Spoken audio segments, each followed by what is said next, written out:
అణగద్రొక్కాలని ప్రయత్నించడం దేశద్రోహం. ఒక ప్రాంతం వారు మరొక ప్రాంతం వారిపై రకరకాల ఇబ్బందికర పరిస్థితులు కల్పించడం దేశద్రోహం. ఒక మతం వారు ఇతర మతాలను గౌరవించకుండా, ఇతర మతాలకు విలువనివ్వకుండా వారిని దూషించడం, రకరకాలుగా ఇబ్బందికర పరిస్థితులు వారిపై తేవడం అదొక దేశద్రోహం. మనమందరం చెప్పుకుంటాం మన దేశము సర్వసత్తాక సామ్యవాద లౌకిక ప్రజాస్వామ్య గణతంత్ర రాజ్యమని. ఈ మాట చెప్పుకోవడానికి ధైర్యము మనకుందా?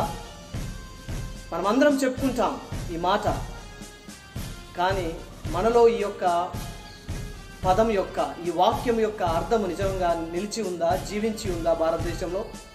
ఒకసారి గమనించాలి. కాబట్టి ద్వేషము, అసూయ, ప్రతి విధమైన ఇబ్బందికర పరిస్థితులను వదిలివేసి శాంతి, సమాధానము, సహోదర ప్రేమ, ఇతరులను ప్రేమించగలిగిన మనస్సు మనం ఎప్పుడైతే నేర్చుకుంటామో నిజమైన దేశ పౌరులుగా, దేశభక్తులుగా మనం నిలబడతాం. మన యొక్క జీవితాలను దేశం కోసము త్యాగం చేసిన వారుగా ఉంటామని ఈ యొక్క మాటలు ద్వారా చెప్తున్నాను. కాబట్టి ఆలోచిస్తారని, ఆచరిస్తారని, ఈ సామాన్యుని మాటలు దానిలోని పరమార్థము తెలుసుకొని మనమందరము ఒకే కుటుంబంగా జీవించాలని కోరుకుంటూ సెలవు తీసుకుంటున్నాను.